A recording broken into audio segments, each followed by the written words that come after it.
Ever get that feeling? Like we're on the cusp of something huge with AI, but it's still, I don't know, missing a spark. Yeah, it's been impressive, no doubt, but perhaps lacking that certain something. Right. Well, today we're diving deep into biochemical hybrid intelligence, BHI for short, BHI. and specifically a project called MetaBC that's, well, it's pushing the boundaries of what we thought was possible. I'm intrigued. What's so special about this MetaBC? It's not just about simulating intelligence with code anymore. It's not. Nope. MetaBC is actually integrating real, living human brain cells. Wow, using actual brain cells. Yeah, they grow them into these things called organoids and connect them directly to microchips. It's a whole different ballgame. So we're not just imitating intelligence, we're potentially growing it. That's the big question we're tackling today. Is true intelligence purely computational, or does it need that biological element? Ah, getting philosophical. A little bit, right. Our sources dive into this by comparing traditional AI with this new biohybrid approach. What are the limitations of the AI we have now, and how does this BHI try to overcome them? Right, let's think about the AI we have today. It's amazing at things like pattern recognition. Oh yeah, facial recognition, playing games, all that. Exactly, and logical inference. But it's missing something crucial. Which is? It doesn't have the biochemical processes that actually drive human cognition, Mhm. like neurotransmitters, Right. dopamine, serotonin, oxytocin, even cortisol. Okay, yeah. I mean, those affect our mood, our motivation, how we react to stress. Precisely.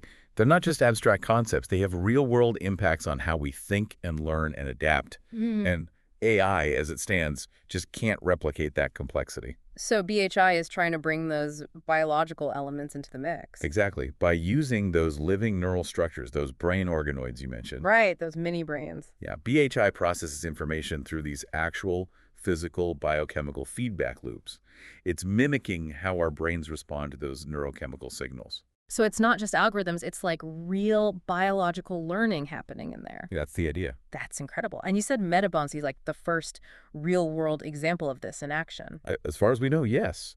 It's the first system that actually integrates these living neural networks into, machine computation. That's mind-blowing. How does it actually work? I mean, how is it different from the AI we're used to? Okay, so think of traditional AI.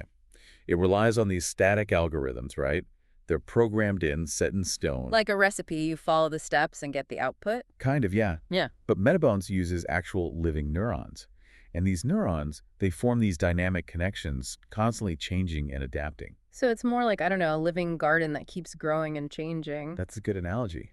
These connections create these feedback loops, allowing the system to learn and adapt to new information in real time, not just following pre-programmed instructions. So it's actually processing information biologically? It's thinking, in a way? You could say that. Our sources mention some pretty big advantages to this whole approach. Oh yeah, there are a few. Like, it uses way less energy. How do the brain cells make it so efficient?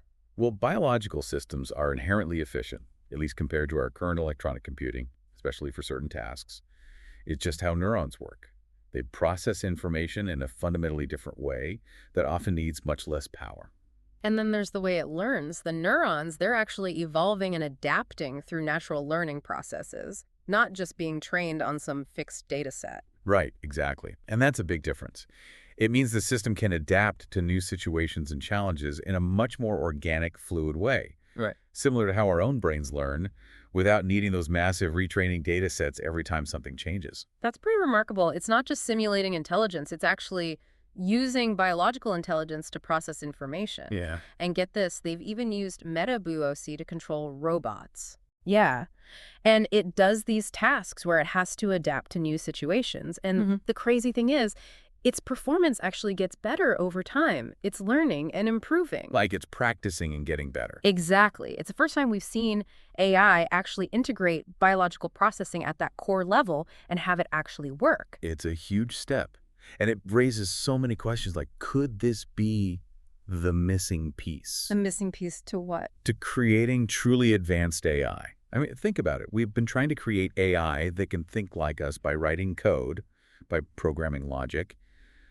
But what if the key is to integrate actual biological processes, to move beyond just explicitly programmed logic? I see what you mean. It's a whole new paradigm. But it kind of freaks me out a little bit, too. I get it. It's uncharted territory.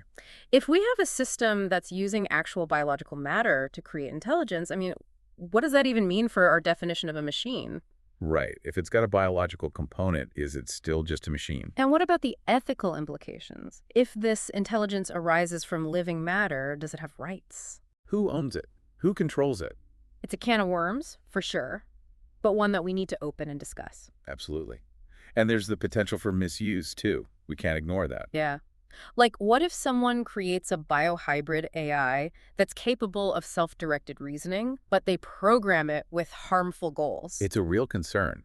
We need to be thinking about these things now, before it's too late. Definitely. But on the flip side, there's so much potential for good, too. Oh, yeah. Like, imagine the medical breakthroughs. More sophisticated neuroprosthetics? Maybe even new ways to understand and treat neurological disorders.